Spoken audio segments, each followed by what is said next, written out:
Hello everyone and welcome to another episode of Orthodox Banter with Boyan. I'm the Boyan in question, and today we will discuss the newest Archbishop of Canterbury, Sarah Mullally. So if you were living under an extremely large rock, the See of Canterbury has received its first female bishop, that is Archbishop, which I personally consider a contradiction in itself, because women can be bishops, but more on that later. If you found use in these sorts of videos, uh, in these things that I create, whether they be drawings, comics, or the videos on the main channel Bible Illustrated, well, consider pledging $1 or $2 or $5 or even more on the crowdsourcing platforms below. So without further ado, let us discuss this. I've seen a video by it's a big channel. They have a Harvest in their name. I forgot their name. I apologize for that. But the video was essentially entitled "The Danger of a Worldwide Anglican Schism," because a lot of conservative groups within the Anglican Communion and within the Anglican tradition are threatening to go into a schism over, this election of electing a woman to the See of Canterbury. And my question is, what were you waiting until this moment? You were in communion with groups that allowed gay marriages, that ordained women to priesthood and episcopate. You had people who plainly say that they are pro-choice, even if they are very high up in the church, and only now you are threatening schism, even though schism should have been threatened the split second a woman was chosen to be within the ranks of priests and bishops.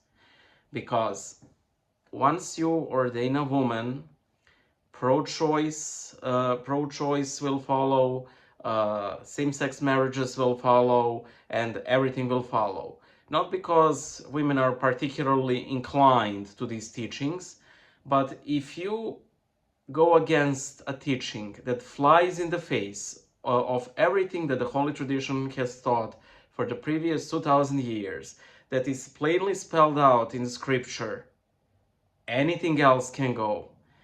In the article that I've read on the election, it is said that the newest Archbishop will face huge challenges because of the declining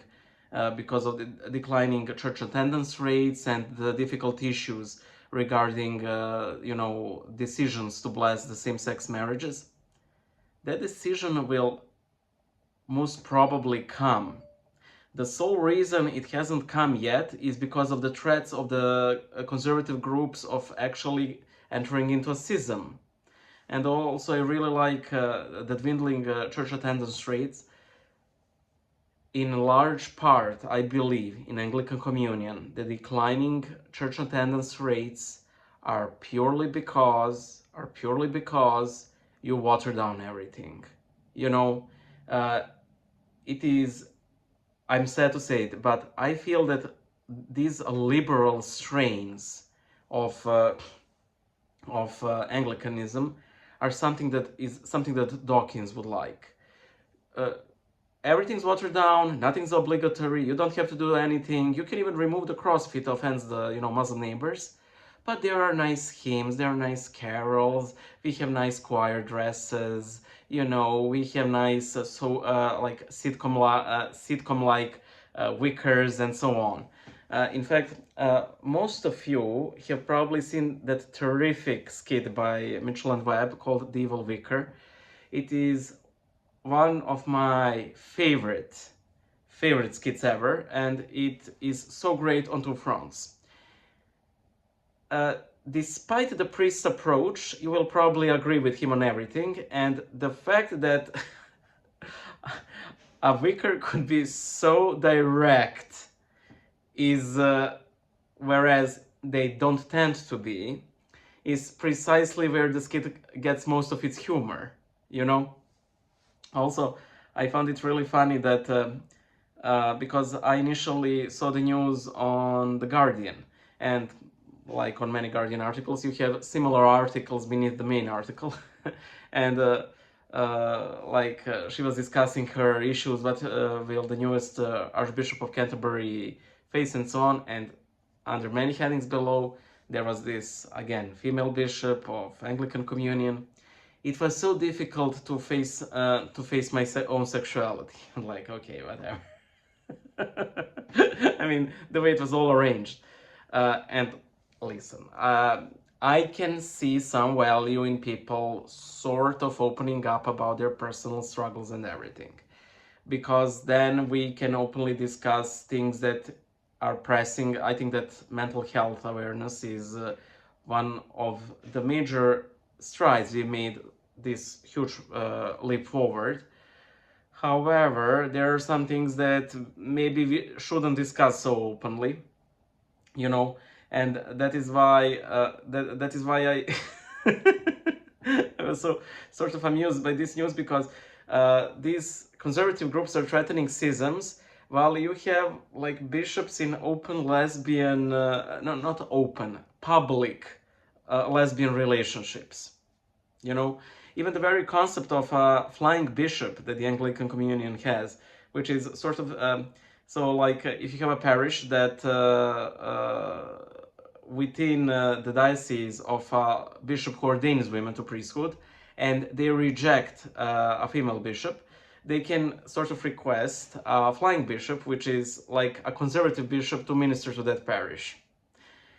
Which is like taking an ecclesiology and sort of blending it, but not too much, you know, not too much.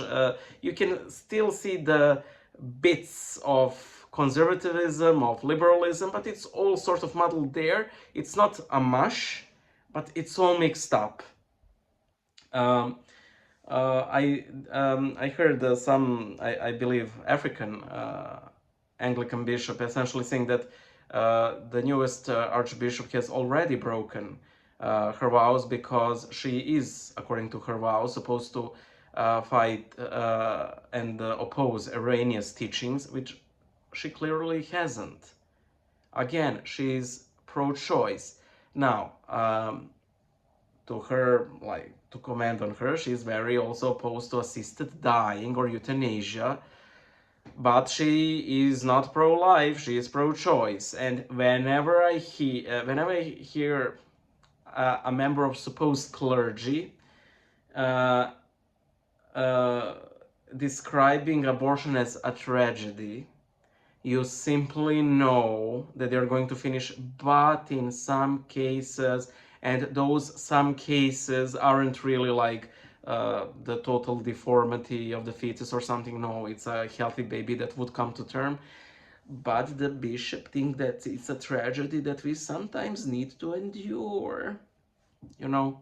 And I think it's sad. I think that there are a lot of um, amazing Anglicans, and I think that the Anglican tradition in itself is very beautiful. But sadly, to use the expression used here in Serbia, what is born hunched, the time will not improve, you know, and you know, or to use an English expression, dead on arrival. I'm sad to say it, but you know, the split second women were started to get ordained, that should have been like an instant red flag to everybody involved. Not because women are evil or lower or something, but again, because priesthood is for men, and if you ditch this doctrine, many others will follow, as we are witnessing in real time. Bye.